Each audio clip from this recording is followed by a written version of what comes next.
Afternoon, friends and newcomers to the South Orange Library Lecture Group Series, Special Conversations with Special People. Today we have two wonderful and special guests, Dr. Peter Fried and Dr. Ernie Dorflinger.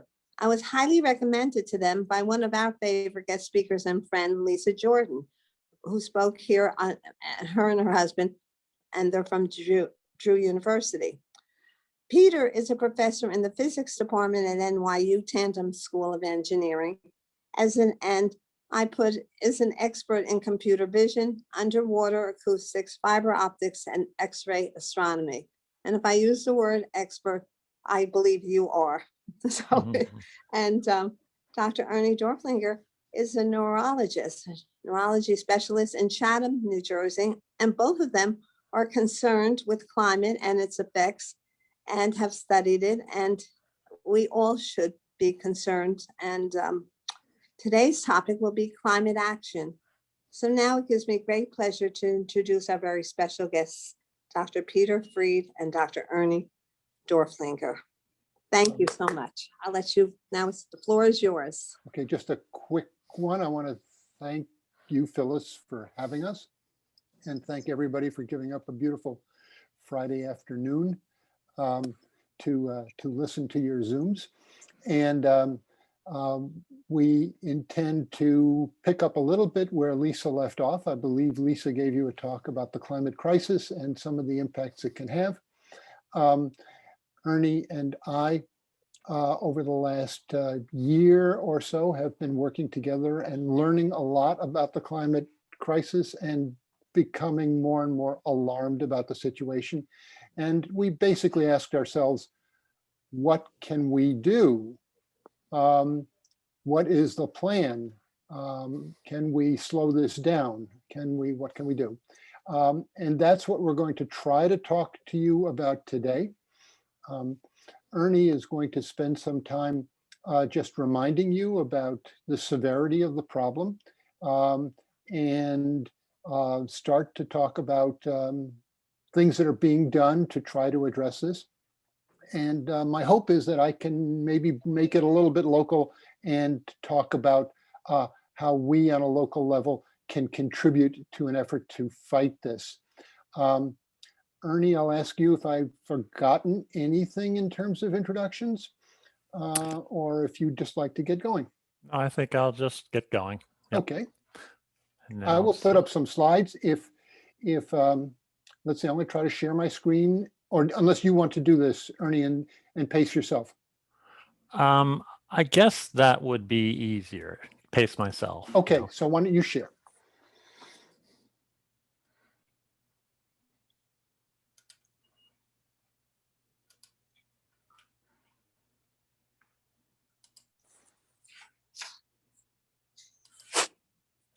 Okay, I hope everyone now sees the first slide.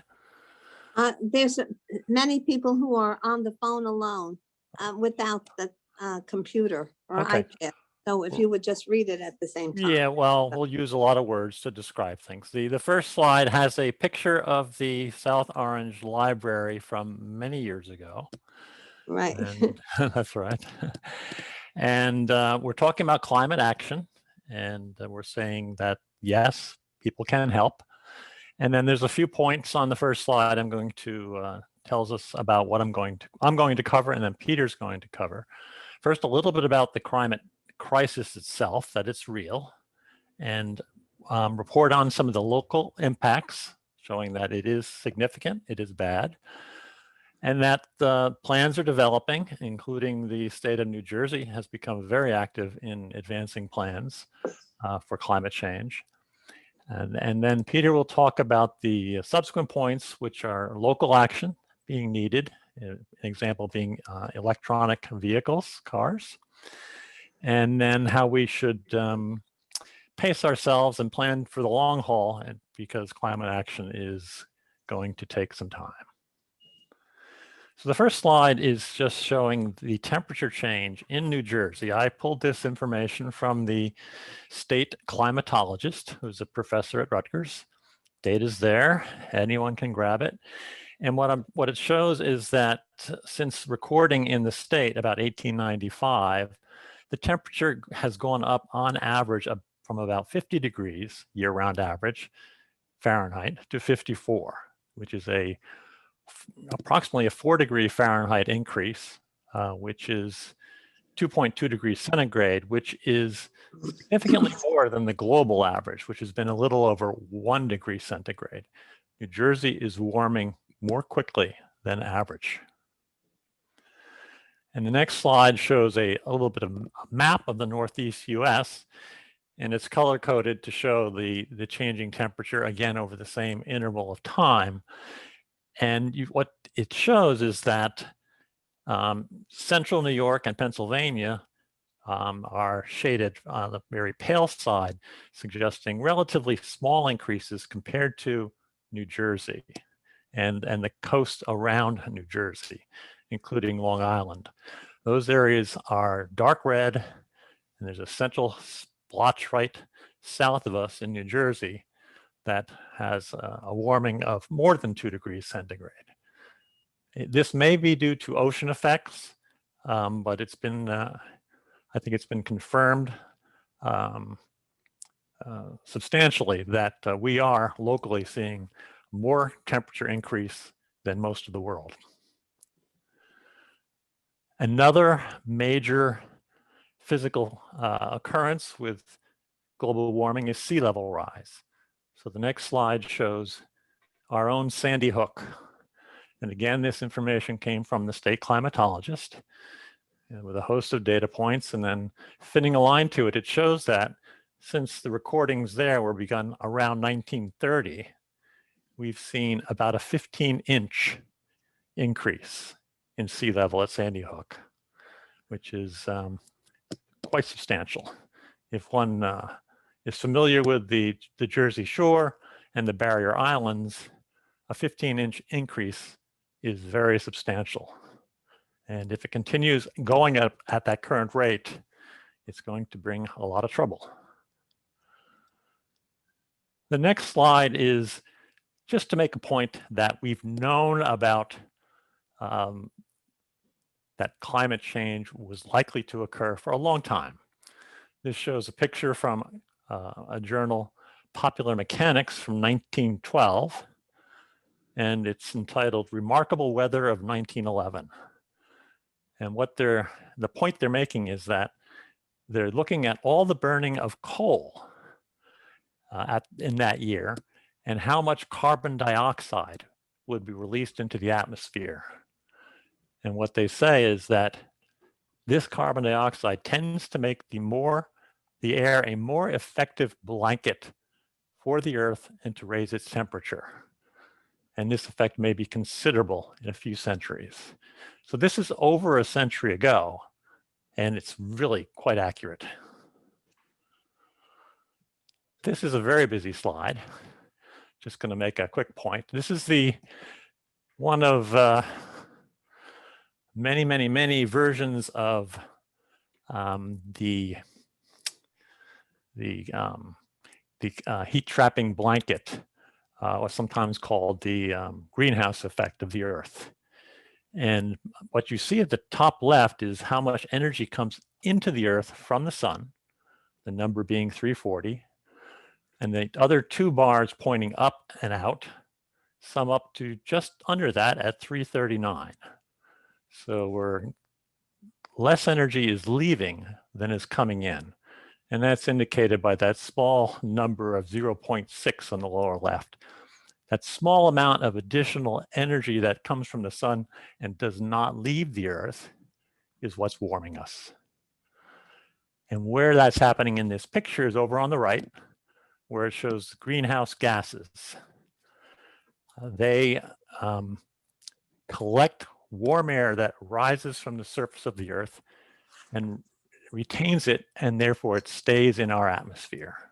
So more CO2, we get more of that staying, more of that blanket. And just one interesting fact was that the Earth normally has a greenhouse effect or a blanket. If we did not have a greenhouse effect, our temperature on average would be about 60 degrees Fahrenheit cooler than it is.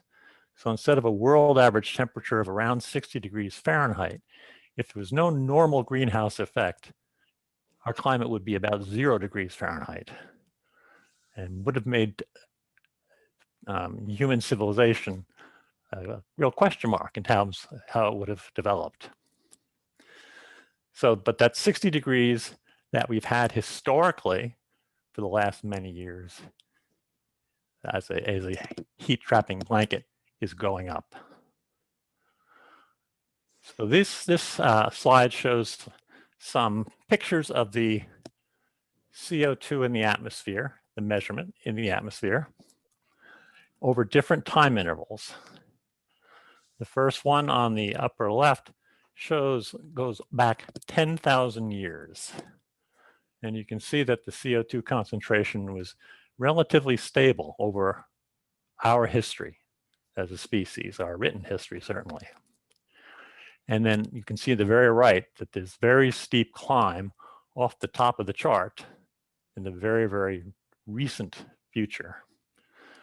Then the next slide on to the right shows the same data except beginning in 1700 and going up to today. And there you can still see it's relatively flat at the beginning, starts to increase around 1850, and then really starts to take a jump around 1950. And then one more enlargement is the lower left. This just shows the last 60 years. So from 1960, you can see the increase over that period of time. So we're now approaching 420 parts per million, where throughout most of human history, CO2 concentration was certainly well under 300. So we're in new territory. So those are measurements of CO2 in the atmosphere. Where does it come from? That's the figure on the lower right. So these are how much CO2 is being emitted, pumped into our atmosphere. And you can see that it's gone up dramatically since 1880, which is around the beginning of the Industrial Revolution. And you can see the very drastic climb, particularly after 1940, 1950. And you can see that originally it was coal, the lowest color on the line, and then oil kicked in, and then natural gas. And those three form the great majority of CO2 increase in our atmosphere.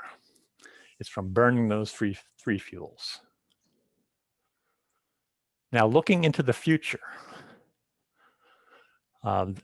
this is an example of what might occur in New Jersey. It's very hard to know what's going to happen. It's always difficult to predict the future, and in this case, it's more difficult than average because you have to make an assumption about how much CO2 we're going to continue to put in the atmosphere. So this figure shows two examples. On top says it's red, which is the high CO2 emitting scenario, and the greenish blue is the lower. If we don't do anything or do very little to reduce it, we're more likely to end up near what's listed as the higher emissions. The lower emissions means we are taking significant action. Maybe not sufficient to avoid serious damage, but significant action. So you can see that with the lower emissions, by the end of this century, New Jersey's expected to warm about another 4 degrees Fahrenheit. And with the higher emissions, another 4 beyond that, or 8 degrees more than today. And that will have very substantial changes. Just a few bullet points about what higher emissions and the associated temperature that it will cause can mean on just a very macro level. So we're talking about multi-meter, which is obviously multi-yards, sea level rise in the next 50 to 150 years. And even if we take significant action soon, a lot of sea level rise is baked in. Melting will continue. So we can tamper that, but we can't avoid it. There will be widespread increase in drought in certain regions of the world, and that may include the Mediterranean Europe. There will be more intense heat waves and floods, so precipitation will be increased in certain areas, and the US itself is expected to have areas with much more precipitation and areas with drought or desertification. If we continue with the more significant emissions, the higher emissions, we're likely to see temperatures rise potentially as high as 6 degrees centigrade. Maybe not for 100 years, but that's a very, very substantial. A world will be very different. And many of these changes will be irreversible. So bringing it back to New Jersey, this is a slide from one of the New Jersey documents that the state has put out for dealing with climate change. And this shows the greenhouse gas emissions for our state. And you can see on the left, I've put in the oval the sources that are from burning fossil fuels. And the biggest component of that is our transportation system. The burning of gasoline and diesel fuel in our cars and trucks and other equipment. That's 42%. And then the next three are similar in size. Electricity generation in New Jersey, that's, I think we have one coal burning plant, and then otherwise it's natural gas, and that's contributing 19%. The commercial and industrial sector, 17%, and residential, heating our homes, heating our water, cooking our food is 16%. So those four categories form the vast majority of greenhouse gases in New Jersey. This is just the cover page from a recent report from New Jersey, the 80 by 50 report, which is was part of the Global Warming and Response Act that was passed many years ago and revised, I think, in 2019. The 80-50 is the goal, which means that by 2050, the middle of the century, 30 years from now, the goal is to reduce our greenhouse gas emissions by 80%. So 80-50. And here's a chart from that report showing from 2018 to 2050, so the endpoint of the 80-50 report, showing the emissions over time, how they generally decrease over time to 2050 by those categories I showed. Transportation being the biggest piece, shrinking, and then electrical generation, residential, commercial, industrial. Those are the stacked wedges, all becoming narrower as they tend out to 2050. And you can see at 2050, the sum of all those wedges is about 20%. So the idea to reach 80% reduction or 20% remaining of our emissions by 2050. And this is a figure from the same report, just to sort of convey the message of the big steps that will need to be taken. And on the top, it indicates that we'll be moving to 100% clean or renewable energy. Instead of natural gas burning, we'll have other sources. That our transportation system, at least in terms of our light vehicles, should all be electric.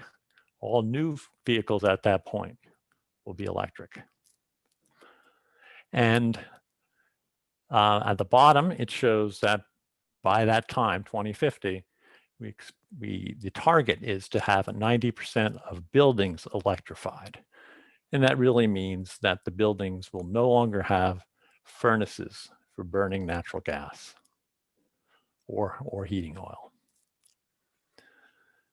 So this slide shows a little bit of an expansion of the electricity generation sector for the state.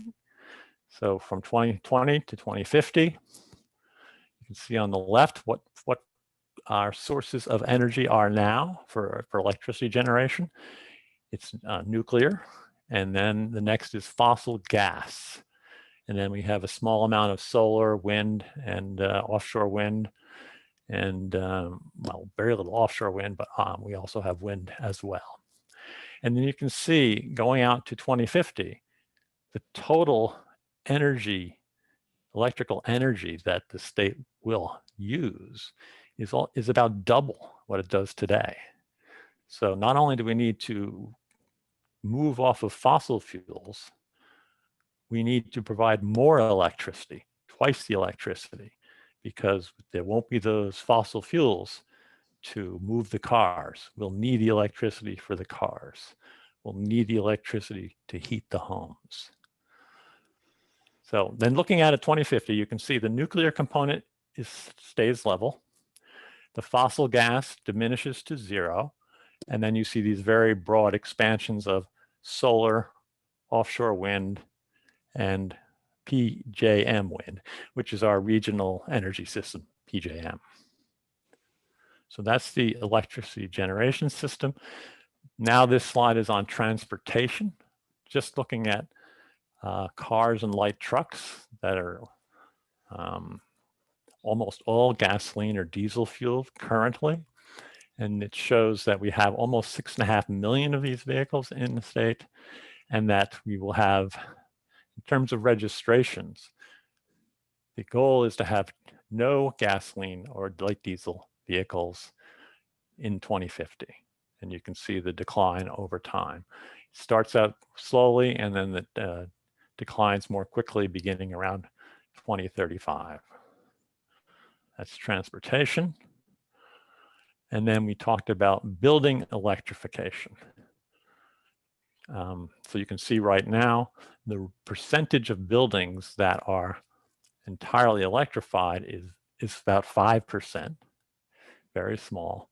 And that by 2050, the goal is to have these buildings with electric heat pump systems and other systems in place to provide about 90% of buildings to be totally electrified. So it's a transition over 25 to 30 years. So those are the 3 big pieces. I'm just back for a second. So we saw that, what happens with transportation, electricity generation, and then the building sectors. Those are the big ones we need to work on in the state. And these are the proposals the state is making to achieve that.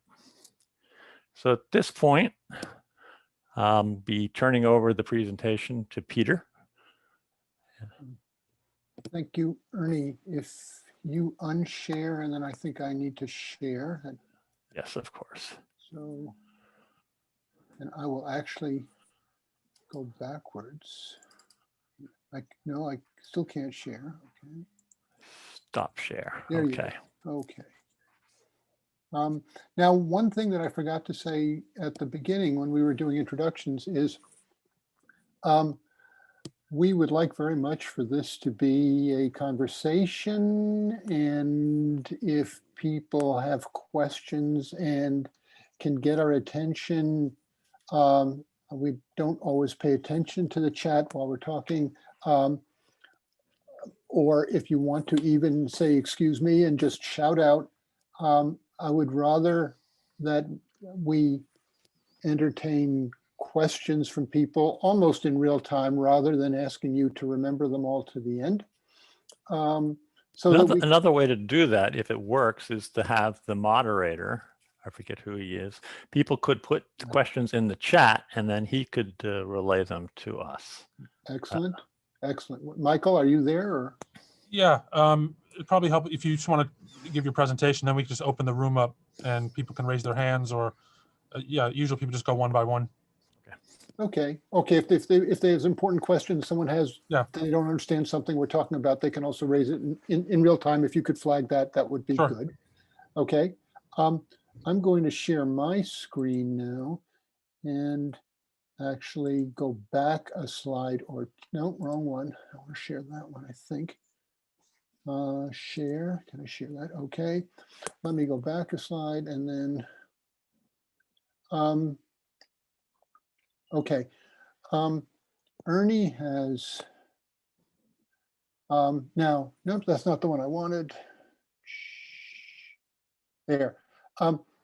Ernie has been showing you what the state is saying we need to do. These are not things that are going to occur organically or on their own. And the two charts that he showed you the data for are really dramatic changes in the world around us. Internal combustion vehicles have been with us for what, about 100 years or more? And yet in the next 30 years, the state wants to eliminate internal combustion engines and replace them all with electrified vehicles. As shown on the chart that Ernie showed, this is a big challenge. It is such a challenge that it frightens you and you ask yourself, what can we do? We can't do it alone. The national government has to do things. The state government has to do things like they did last year, providing incentives. Local governments have to do things and individuals have to do things. All of those have to occur. So we ask ourselves, what can we do and what can our local governments do? That is the essence of climate action, which I want to talk about a little bit. But I want people to be essentially alarmed by the magnitude of the task in front of us. The next chart that Ernie showed was building electrification, and the state's desire is that by 2050, 90% of our buildings are running on electric heat pumps, not gas furnaces, electric water heaters, not gas water heaters, and all of that has to occur.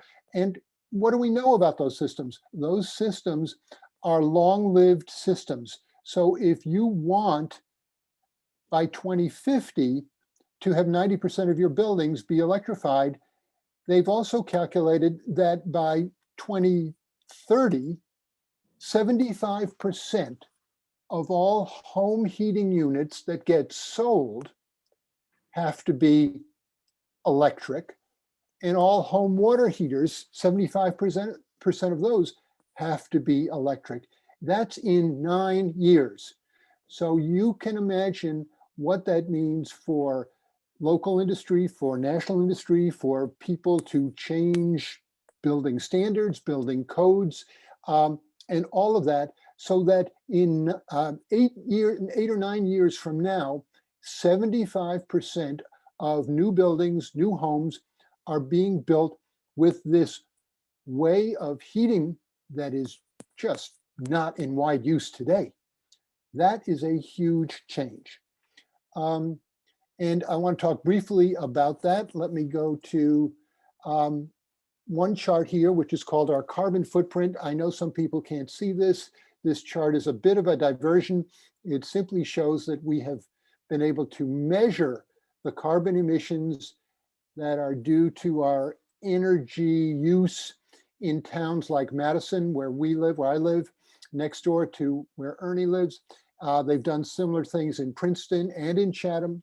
You will hear numbers in the newspaper about carbon footprints. You will hear a wide variety of numbers. Very simply put, for most of the towns in New Jersey like ours, things may be different in Newark or Camden or some of the denser cities, but in most of the towns like ours, the energy-related emissions every year amount to about 11, sometimes 12, 11 or 12 tons of carbon dioxide per person. For every man, woman, and child in each town, 11 or 12 tons of carbon dioxide. Ernie has already said where that comes from. It comes from 35 to 40% transportation related. It comes from residential gas heating. It comes from residential electricity use because our electricity is still being generated by gas. And we know what the various sources of that are. You will hear numbers on the newspaper, in the newspaper and on television about carbon footprints. There is also a carbon footprint that is all of what I've talked about, plus all the emissions due to all the stuff you buy. When you buy a new television set, the factory that made that television set had emissions, even if it was on the other side of the world. If you add up those numbers, then the numbers that I said that were like 11 or 12 probably come out more like between 16 and 18 tons. So,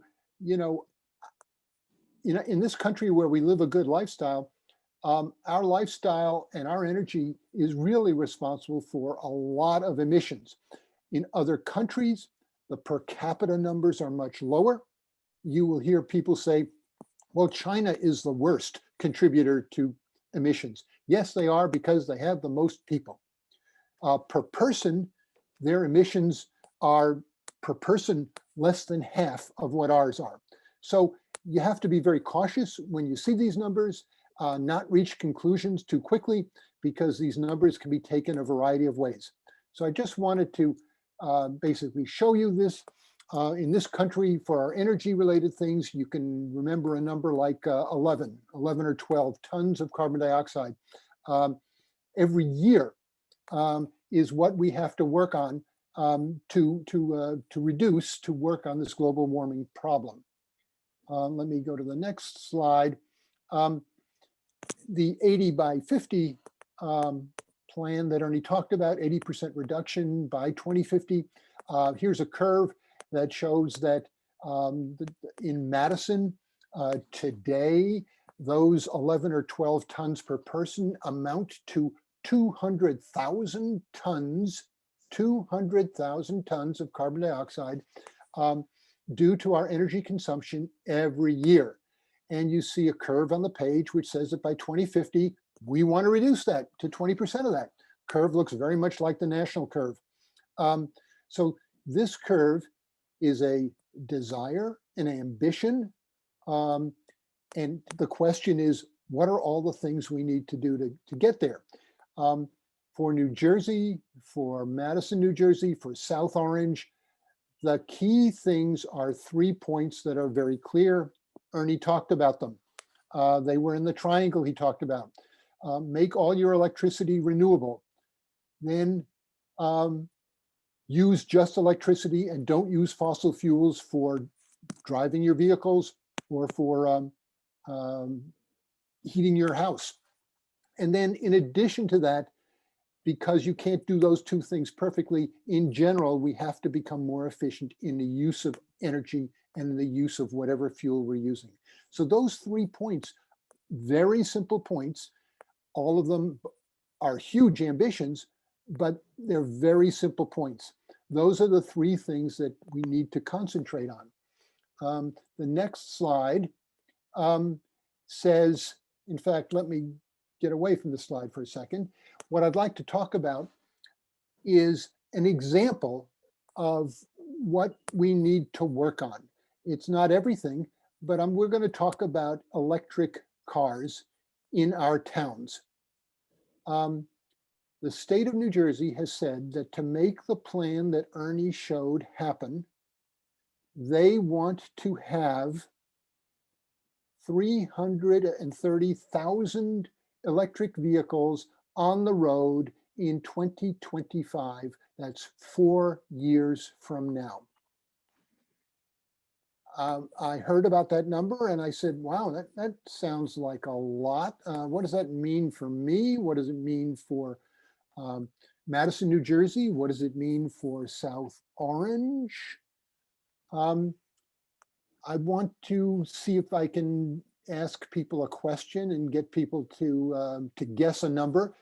In South Orange, does anyone want to venture how many electric vehicles you have today? Purely electric vehicles, which means anything you can plug in, a plug-in hybrid or a plug-in pure battery vehicle. I don't know, Michael, if we can do hand raising or ask people to unmute and tell us what they think. But I'm curious if people have any idea what the number is today. If anybody wants to unmute themselves and take a guess. Thank you, Michael. 5,000. Today. Okay. The New Jersey Department of Environmental Protection says that as of late last year, that's when they have the data for, late last year, in South Orange, there were 165 electric vehicles.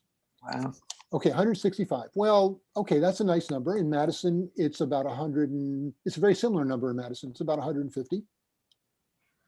How many do we need to have in 4 years?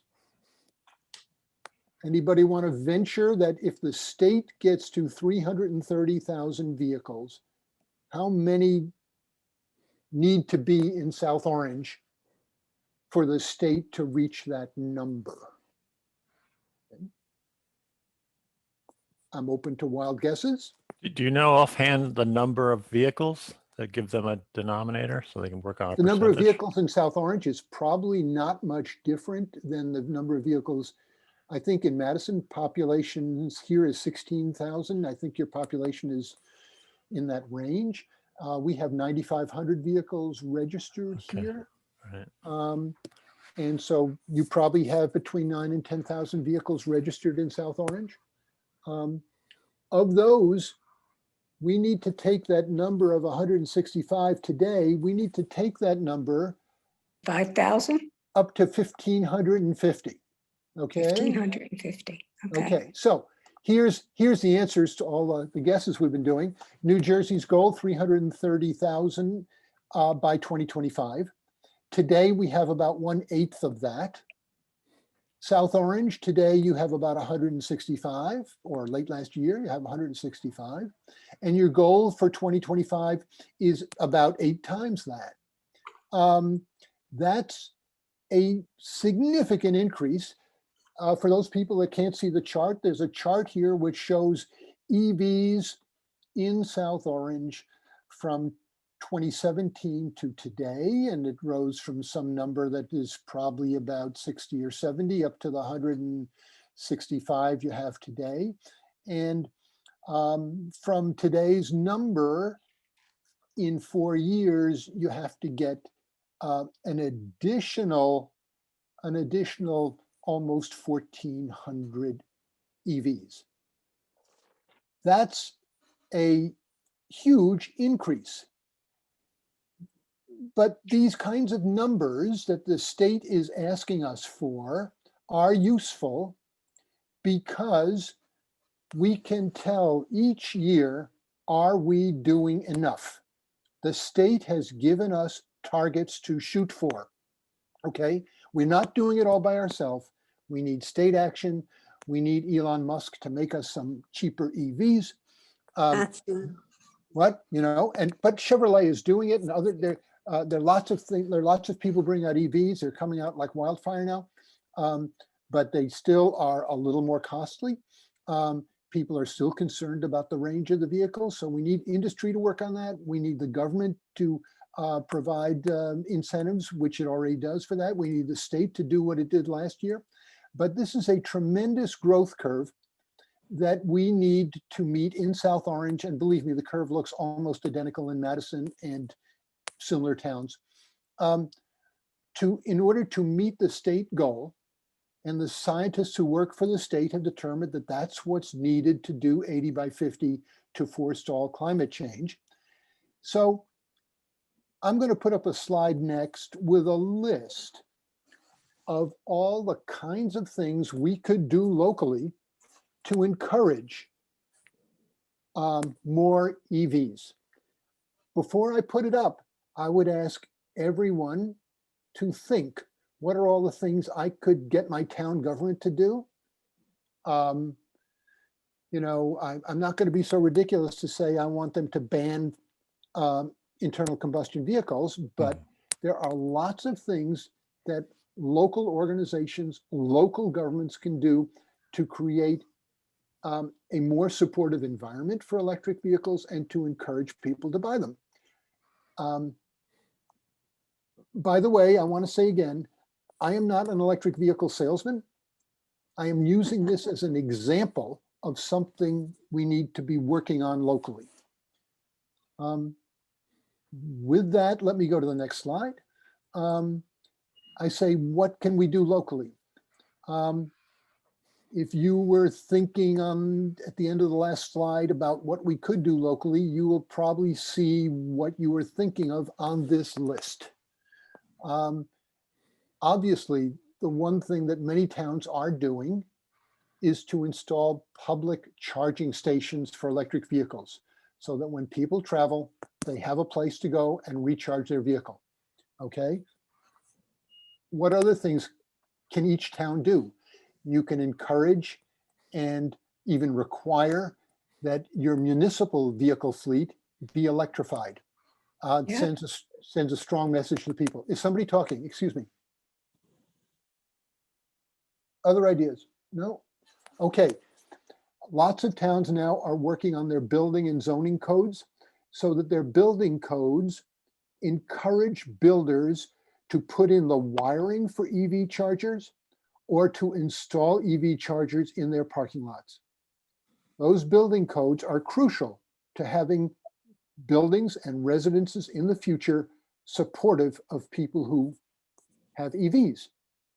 You could do some other strange things. You could get the electric rates to be preferential at night for nighttime charging. You could create reduced rate parking in your commuter lots for EVs. You could reserve parking spots in town for EVs. I could go on. There are a whole variety of things that locally can be done to create a more supportive environment. And my point is that this mountain that we're trying to climb is sufficiently steep that we need to do a lot of these things at the national, state, and local level to make this happen. So that is an example of part of climate action. Let me now go to one other aspect of it, which is we need to do things differently, including all the EV kind of stuff that I mentioned previously, or changing how we heat our homes. What we need is not to do things the traditional way they are done in municipal governments. And I know I'm asking a lot here, but traditionally what we found is somebody gets a good idea about something you can do for climate. They talk about it for a couple months, then they talk to a council person, then they talk to another council person, and then a year later it's been brought up in council and they're considering it, and a few months later they make a resolution, and then 2 years have gone by between some people knowing you had to do this and some people deciding it's really going to get done.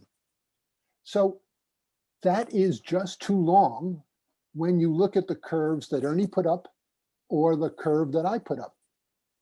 So the essence of climate action, in truth, is a process of management. And I know this sounds very dry and uninteresting, but you have to set up a process where you measure things like how many EVs do you have in town each year. You need to compare those with goals like I had on that chart. You have a goal for each year. How many EVs should I have each year in my town? You ask yourself, am I doing enough? Am I not doing enough? Do I need to do more? And you change what you're doing to try to do better. And you keep on doing this. For those that don't have a slide in front of them, in a fashion that goes on forever. There's a circular pattern on the slide that says, I do things, I make measurements, I compare those measurements with my goals, I adjust what I'm doing, and I come back and I keep on doing that. And every year, your town council would have a meeting to evaluate the data. How are they doing? And then a few months later, they would have a meeting to say, what are we going to do differently?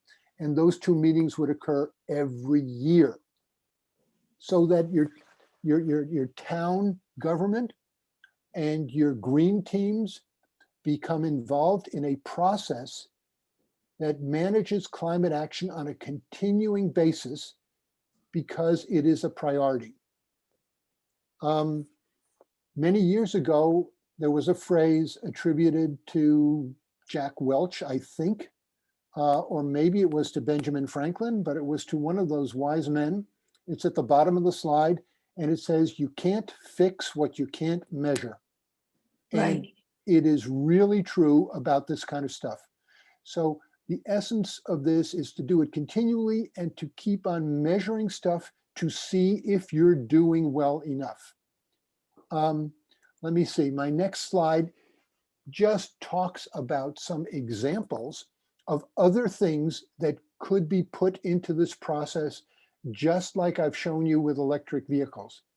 You could measure your natural gas consumption every year. PSE&G provides each town with that information.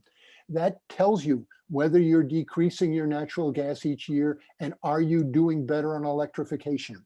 So you could, that is something that should be done. You can measure how much energy are you using to heat your homes across the whole town. Are you doing better each year?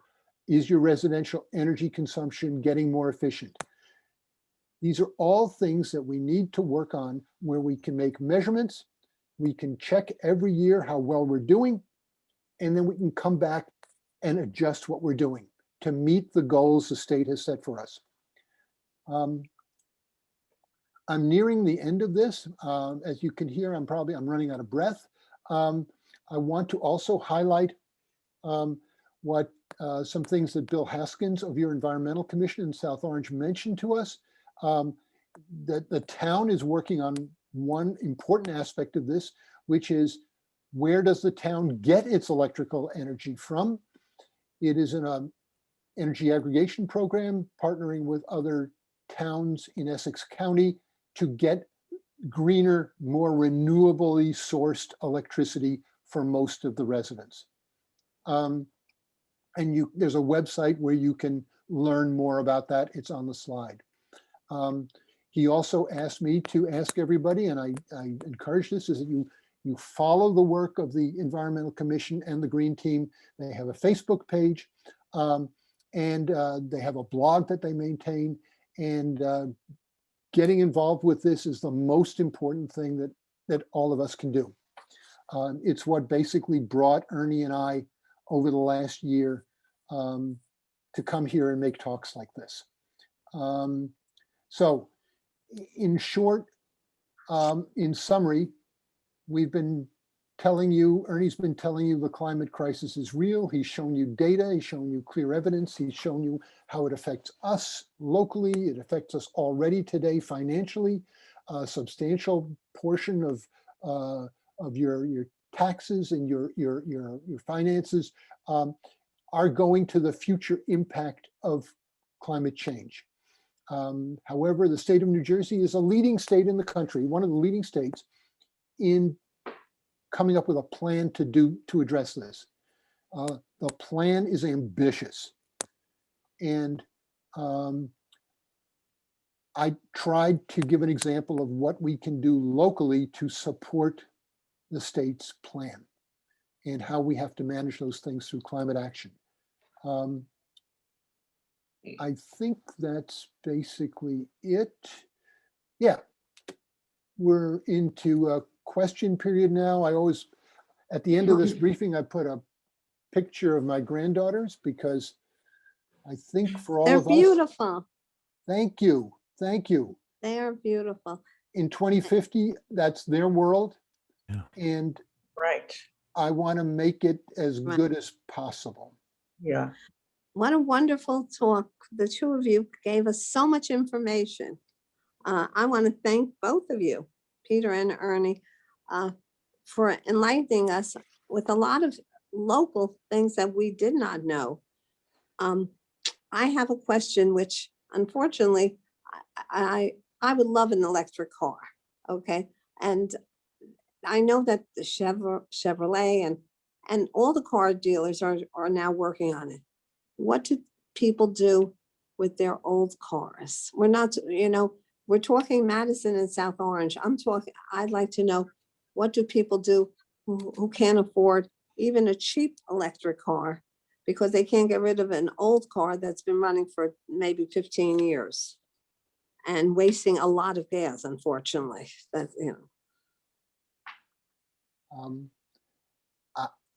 know. Beyond trading it in or giving it to charity and taking a tax deduction, I know for some people, it's a gradual thing. If you have more than one car in the family, you convert one of your cars and you try to use the electric car whenever you can. I don't have any magic solutions to getting rid of a car. Yeah, that's. Ernie, any ideas here? Or No, I think you made a good point. We have a one plug-in hybrid, and then we had just one hybrid. And the plug-in Yeah. we use around town, and 90% of the time we're running on electricity. But we do have the Prius that burns gas, but not a lot. So we do juggle it that way. This is a big issue. What's going to happen with all these cars? And we That's what I we don't was have all thinking. the answers yet, but that's right. A lot may end up being retired before they need to be. But these are some of the obstacles we've got to work through as a society. It's some of those things are tough. That's where big government has to step in. yes, I mean, I think. I think before we ask people to get rid of their current vehicles before they would normally have, let's simply ask everybody at the normal time for them when they would retire their vehicle to look at an electric vehicle. That's step one. After we do that, if there's still too many fossil fuel vehicles on the road, then we have to look at more incentives and helping people even more. That's what I was thinking. But I will tell you, there is this perception. The town of Madison recently bought 2 hybrid electric police cars. And we were talking about it with some people, and some fellow who was,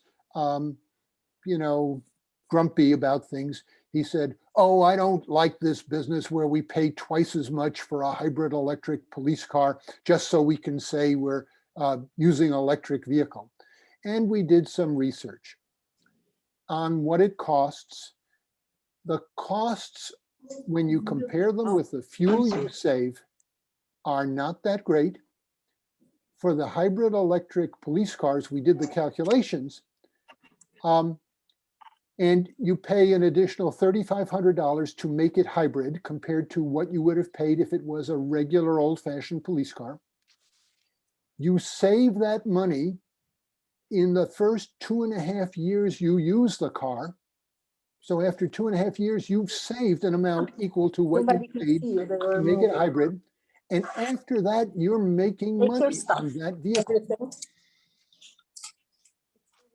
Sorry that I was going on so long, but I think people have to realize these are not things that cost twice as much as a regular car. I can't hear anybody. Somebody muted? All right, we have a lot of buildings being put up now in the South Orange and in Maplewood, and I'm sure in other towns. Do you think they are starting to just do what you are saying about buildings, just making them electrified and not have any gas? Ernie, do you want to? Yeah, no, they're not to that point yet, but they're taking steps. I'm not on the planning committee in our town, but the head of our environmental commission is, and she's been very active in this. And they're building a large complex in town. And yes, the heating is probably natural gas, but the developer has agreed to provide money for solar facilities, which the town will site somewhere else simply because the roof will be occupied by exhaust vents, and they are putting in chargers. So we're making steps in the right direction, but I guess as each year goes by, and as other towns come on board and states, and there's a momentum that builds, that we can help each other. But when the standards start to move up all around us, then there will be less resistance. Well, it's wonderful to hear that. Thank you. In New Jersey towns are bound somewhat by building codes that are legislated at the state level. I think Lisa probably knows more about this than I do and can probably interrupt me and make and comment. But so towns have trouble altering building codes, strict building codes about how you build a building to put in, requirements for electrification. So some of this stuff has to be done at the state level. I know for a fact that there are organizations of builders that are fighting that right now, and some of those debates are going on in Trenton. But on the other hand, to what Ernie said, there are many towns where the Environmental Commission and the planning boards have been effective when somebody comes to them and asks for a variance. I want a variance to make my building 1 foot wider over here than the building code would allow. Could I get a variance? And if the town is on top of things, the town would say, we will give you a variance if you put solar panels on your roof. Or we will give you a variance if you agree to heat your building electrically. Or That's something, terrific. something like that. That's how Yeah. some of the local environmental commissions and planning boards are working together to make this happen. And it gets difficult because of this rule in New Jersey that we have to go by state standards for the building codes. So the state standards will need revision soon. Yes. Right. They will need to be revised.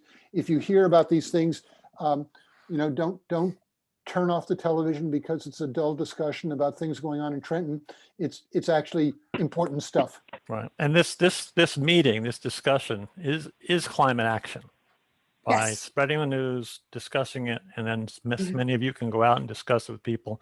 The word gets spread, and Yes. you have to start developing a momentum. Yeah. Yes. Yep. Thank you for bringing us on board. Fantastic, fantastic, fantastic, fantastic. I love it. Very, very informative. It was a Yes. wonderful program, Wonderful. Yes. really. I hope it was okay for some of the people that didn't have screens. And you know what you said? Go ahead. I don't know what the screen is. Phyllis. I guess, Wait a minute. The television. I don't know. Please. This is my new iPad. talking to the, Okay, I'll talk. You're moving it to the one around. made by Michael. I want to tell you something. Lisa was wonderful in bringing the two of you to our community. Thank you so much. Everything you made sense, and it was what you said is we're not doing it for ourselves, especially me. I want it for my grandchildren. I want it for Absolutely. in 10 years, Next- 15 next- years, that they should Next, be able to breathe next generation. cleaner air. They should do it soon, but Yes. being realistic, I feel that until the government comes up with a lot of money, and Biden and our president is interested in doing it. So that's really a plus for us. Oh, So thank you so much. And before you Thank leave, you. would you do me a favor? I need your addresses. I do everything the old fashioned way. It's snail mail. oh, you don't have to send any money. It's fine. What? You don't have to Yeah. send any money. Well, thank you so much. I appreciate it. And I hope maybe one day you'll come to the library when post-pandemic and we'll meet you in person. Well, we're both vaccinated, so we could show up today. Yeah.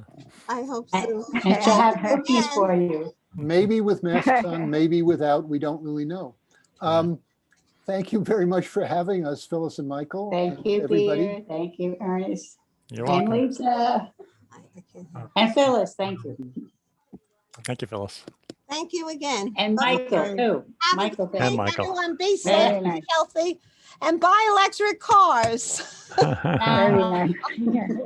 I want one now.